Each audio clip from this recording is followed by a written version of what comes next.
Расширить на метр хотя бы расширить, чтобы две машины могли разъехаться. Иначе коллапс, говорят жители поселка Борисково. Их дома на Тихорецкой остались вдоль участка второго этапа Большого Казанского кольца. Отдельно от магистрали сейчас строители готовят подъезд к домам. Но дорога жителей не устраивает. Ее ширина 3,5 метра. Ну и проехать тоже.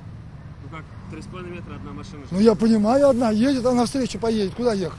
Там у нас пробки, там пробки. Еще и к дому мы подъехать не сможем из-за того, что на встречной машины будут идти. В то же время между основной трассой и дорогой к домам запланировано благоустройство тротуара шириной в 4,5 метра. Беспокоит местных жителей и пешеходный тротуар. По их словам, он будет находиться с той стороны проезжей части, а потому, чтобы попасть на него, им придется перебегать через дорогу. И еще один вопрос. Нам сказали, что шумоизоляционная стена не предусмотрена. А как так?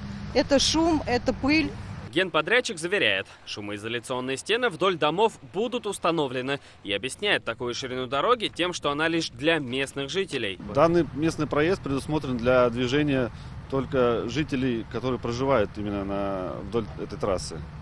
То есть каких-то там скоростных ограничений там не будет. Как нам пояснили в Минтрансе, движение по этой дороге будет общим как для правой, так и для левой сторон. В проекте она указана как местный проезд. Правда, скорость движения по ней пока не определена. Это местный проезд, он и для того и построен, чтобы могла проехать спецтехника, скорая помощь и пожарные машины. С обеих сторон прилегающей дороги будут построены тротуары. Так что пешеходам переживать не стоит, а автолюбителям придется разъезжаться полюбовно. Второй этап Большого Казанского кольца должны сдать в первом полугодии 2021-го. При этом рабочее движение могут запустить уже в этом году. Салават Мухаммадуллин, Алмаззиатдинов, ТНВ.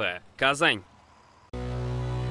Наша рука помощи вашему бизнесу. Антикризисные предложения. Телефон 843 5 705 100. Көтелмәгән кунак көттөреп кенә интернет челтәрләренә дә килеп җитте. Хәзер бу фильмның барлык серияларын ТНВ.ру сайтында карап була.